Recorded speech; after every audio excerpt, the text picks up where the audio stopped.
Beredar video berdurasi 22 detik memperlihatkan sejumlah warga yang menerima beras yakni masing-masing seberat 5 kilogram. Diduga beras itu diberikan oleh pasangan calon wali kota dan wakil wali kota Ambon, Janti Wedo Syarif Bakri Asyatri. Pasalnya keenam orang penerima beras tersebut memegang alat peraga kampanye milik paslon nomor urut 4.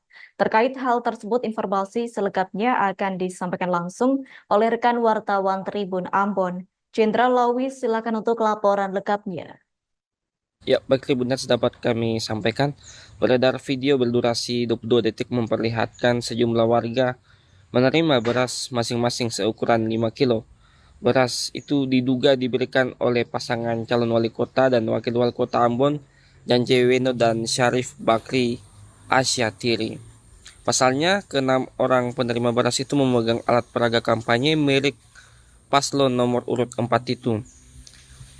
Menanggapi itu, Ketua Bawaslu Kota Ambon, Albert John Talabesi, mengungkapkan informasi tersebut didapat bukan dari pengawasan, sehingga tidak bisa dijadikan sebagai temuan. Juga bukan laporan dari masyarakat, namun beredar di media sosial dan grup-grup WhatsApp.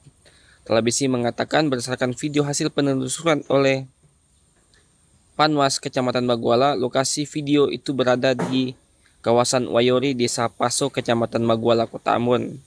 Warga yang berada dalam video tersebut juga telah dimintai klarifikasi. Dia menjelaskan jika pelanggaran itu memenuhi unsur syarat formil dan material, maka akan dilanjutkan tahapan penindakan oleh Sentra Penegakan Hukum Terpadu atau Gakumdu. Proses penegakan hukum akan dilakukan secara bersama oleh Bawaslu, Kepolisian, dan Jaksa.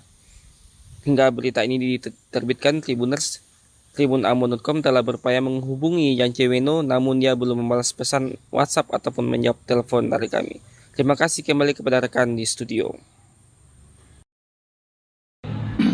Jadi memang informasi itu kami dapat bukan dari kegiatan pengawasan, sehingga itu tidak bisa dijadikan temuan oleh Bawaslu. Itu juga kemudian bukan laporan dari masyarakat, tapi itu informasi kami dapat dari kiriman-kiriman WA, tapi kemudian juga dari media sosial. Oleh karena itu, informasi itu prinsipnya kami tindak lanjuti dalam bentuk kita melakukan penelusuran. Dan kebetulan tanggung jawab itu adalah teman-teman Panwas Kecamatan, karena mereka yang mendapatkan informasi lebih dulu. Mereka sementara melakukan penelusuran. Mereka on the spot ke lokasi dan juga kemudian bertemu dengan beberapa para pihak. Download Tribun X sekarang, menghadirkan lokal menjadi Indonesia.